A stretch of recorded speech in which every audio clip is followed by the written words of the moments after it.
All right, so we've reached the end of the program. So what is next?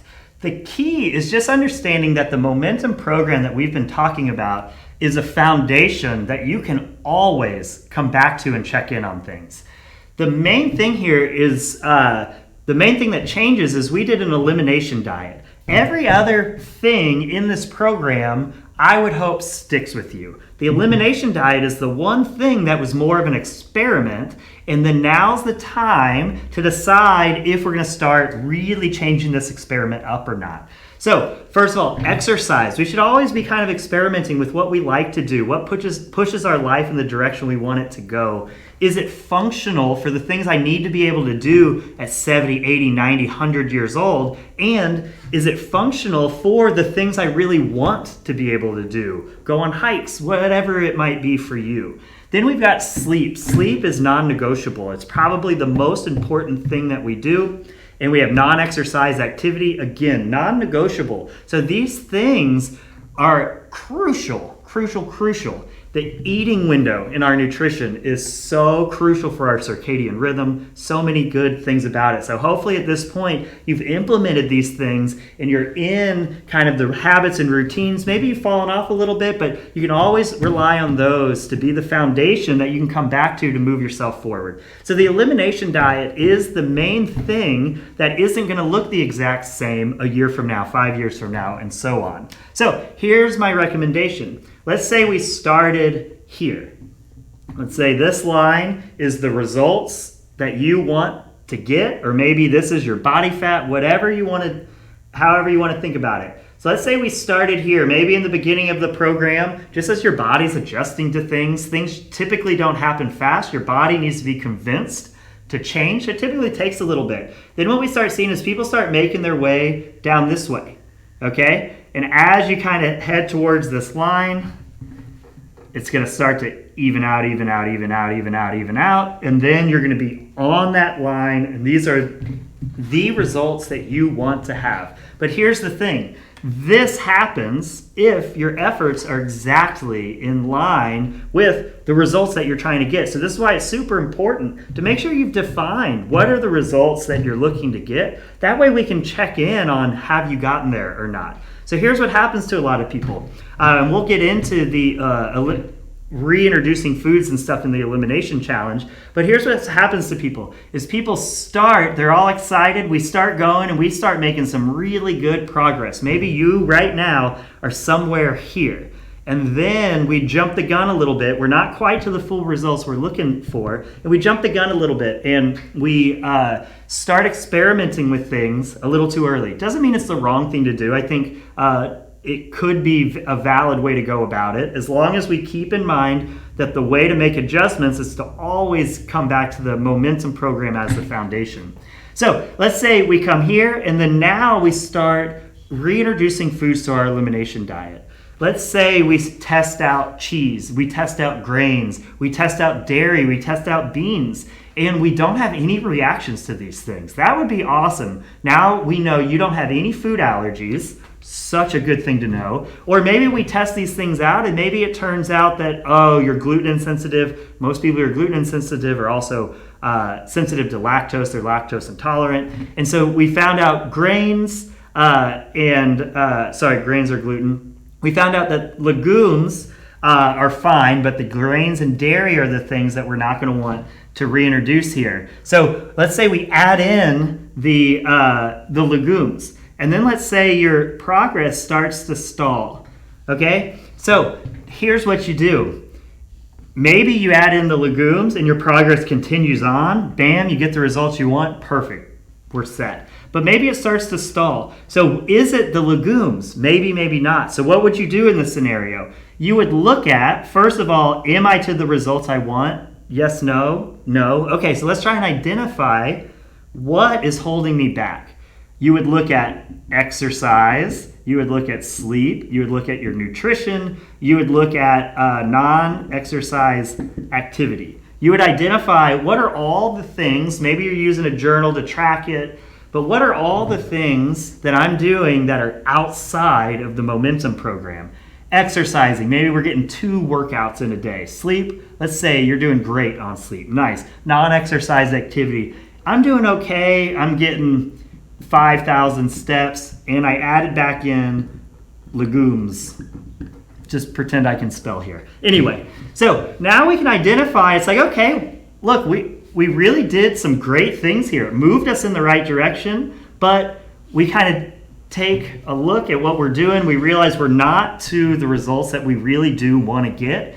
And now we just have our areas that we can identify. So here are your choices. You can either go back, restart, do the momentum program again, and really start seeing yourself. That would be the fastest way to do this. Or if you're willing to take a longer term approach, you just have to keep being honest with yourself. What you would do is you'd pick one of these things and you'd say, exercise. Okay, that's the one most people go to. It's like, let's bump this thing up to 4 and let's see what happens. And maybe when you do that, maybe the line stays where it is. Maybe this line goes down a little bit and then stalls out, or maybe it goes down and boom, you did it.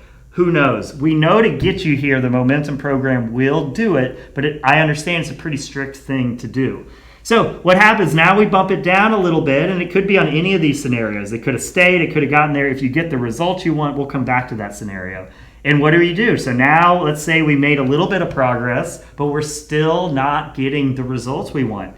Well, look, we said exercise should be 3 to 6 days a week. You got it. You're good there. Sleep 8 or more hours. You're good there. So now what else is going on? Non-exercise activity and legumes. So let's tackle these things and maybe make sure we're limiting our legumes. I would bump that non-exercise activity up.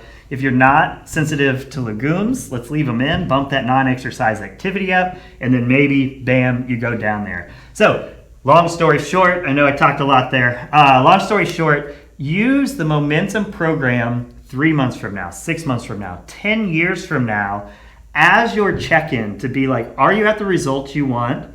Yes, no, okay. What are the things that are outside of the program? And then those are going to be the areas that you can choose or not choose, but those are going to be the areas that can move you into the direction that you need to go. It's just about being honest with yourself. And if you're like, yeah, I'm exercising and I'm sleeping, how much, oh yeah, I'm doing good on non-exercise. Let's put numbers to these and let's compare them to the momentum program. Okay, so now let's assume we've either taken this approach where we kind of stall out, make corrections, stall out, make corrections, and get there, or the approach where we just go straight momentum program until we're at the level we want to be at, and then now it's time, you're happy with your results, now it's time to start experimenting. What do we do? If you're happy with your results, let's say you did the momentum program the whole time, here we go, non-exercise activity, we'll just give you a check, doing everything, sleep, nutrition. Now is when we start testing out, and we start here with the elimination diet. You would choose whatever the food is that you've just feel like would just make your life better. You don't have to reintroduce any of this stuff, but if you really feel like maybe it's dairy, or maybe it's grains, or maybe it's legumes, or whatever it is, what we're going to do is spend 3 days. Let's just say it's dairy. Okay, so we're going to spend 3 days. Maybe you add cheese in on day 1. Maybe you have milk. Maybe you have butter, stuff like that. So we're going to spend 3 days only same diet plus dairy. If you don't have any symptoms in 3 days, good job. Dairy can now be part. But remember, this is testing food sensitivities.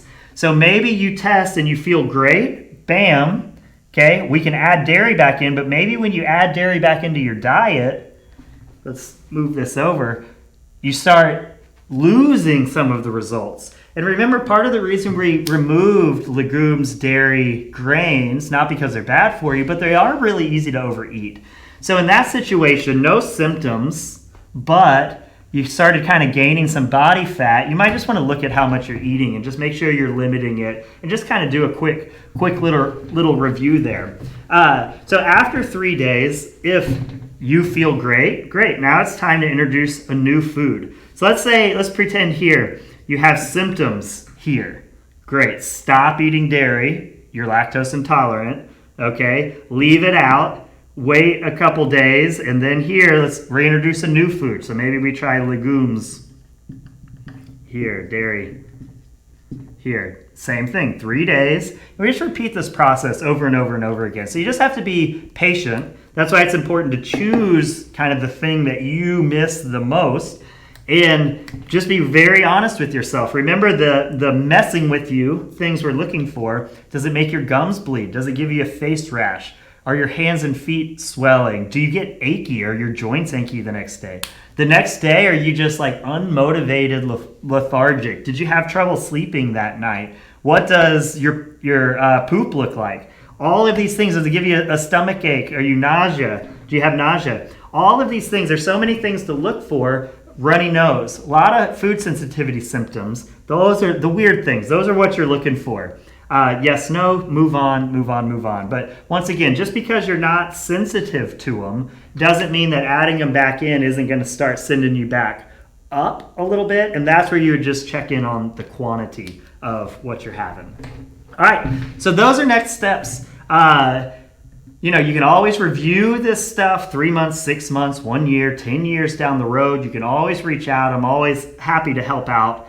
And really, it's just being honest with yourself. If you're having a hard time figuring out, you don't have to live exactly like the Momentum program the rest of your life. But the real trick is really implementing the tips and strategies that make helping you make the decisions you want yourself to make as easy as possible. When the decision you want yourself to make is easier than the decisions you don't want yourself to make, you're going to make that decision every single time. And those habits and routines and strategies and planning and prep and mindset and just being mindful of how things feel, that is going to be the real secret that makes this sustainable. So don't expect a perfect ride. What happens is people start feeling really good.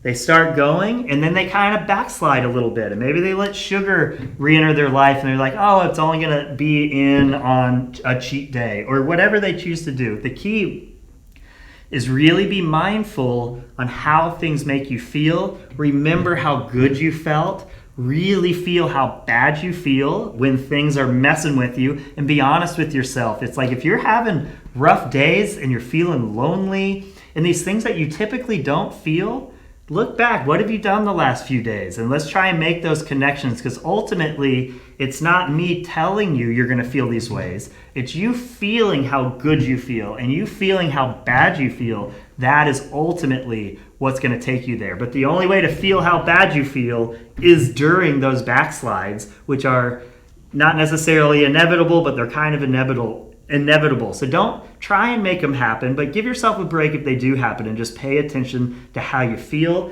and then just get yourself back on track. The best way to get back on track is just get going one day. Don't think of 6 months from now, 1 year from now. Think about today. What can you do today? Hope this helped. Talk to y'all soon.